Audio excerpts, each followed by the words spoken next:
Hi යාළුවනේ මම මේ ගෙදරම පරාට හදාගෙන කොත්තු හදන විදිය තමයි ඔයාලට පෙන්නන්න යන්නේ. මුලින්ම මේ විදියට පරාට ටික හරි ගස්ස ගමු.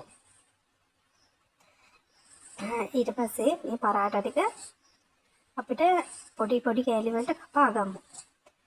මොකද මේ කොත්තු හදන්න පරාට වගේ පොඩියට කපා ගන්න එපා. මේ විදියට අපි පොඩියට කෑලි ටික කපා ගමු.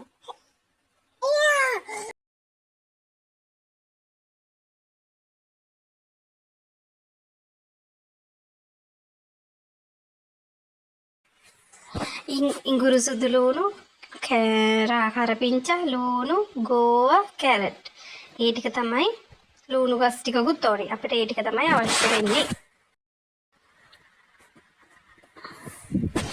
මේ ආකාරයට ඊපස්සේ තෙල් ටිකක් දාගෙන තෙල් ටිකට ඉඟුරු සුදු ලූණුයි කරපිංචා ටිකයි අපි එකතු කරගන්නවා. ඊපස්සේ අපි බිත්තර දානවා නම් කැමති නම් බිත්තර දෙකක් ඊට වැඩිය දාන්නත් පුළුවන්. බිත්තර නොදා ඉන්නත් පුළුවන්.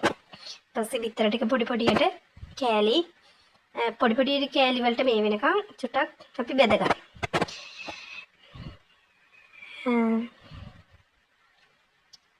ඊට පස්සේ අපි හොඳට බිත්තර ටික පොඩි කර ගන්නවා. පොඩි කරගෙන ඉවරලා ඊට පස්සේ අපි මුලින්ම කැරට් ටික තමයි එකතු කරගන්නේ. ඊට පස්සේ ගෝවා ටික දාගන්න. ඊට පස්සේ ටිකක් කලවම් කරලා අපිට ලුණු රසායනික ලුණු ගම්බිරිස් කුඩු ස්වල්පයක් ඒ වගේම කෑලි මිරිස් ටිකක් පොඩි අය කනවා නම් ගොඩක් දාගන්න එපා. කෑලි මිරිස් රසායනික ඊට පස්සේ අපි හොඳින් කලවම් කරගන්න.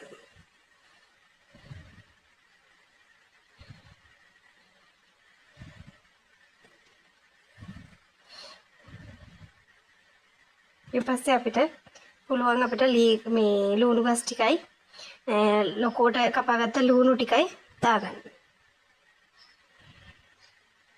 ඊපස්සේ නැවතත් කලවම් කරගන්න ඕනේ.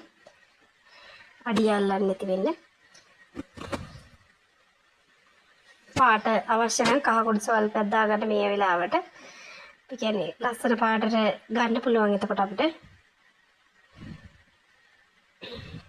ඊපස්සේ කොත්තු කපාගත්ත කෑලි ටික පරාට කපාගත්ත කෑලි ටික දාගන්න. දාගෙන ඉවරලා අපි මේකට මිරිස් සොද්දක් වගේ මස් සොද්දක් වගේ දෙයක් හදාගෙන ඒක එකතු කරගන්න ඕනේ.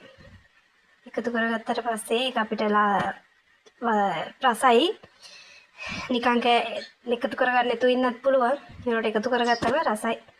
මස් තියෙනවා නම් මස් ඉරලා ඔය වෙලාවට දාගන්න පුළුවන්.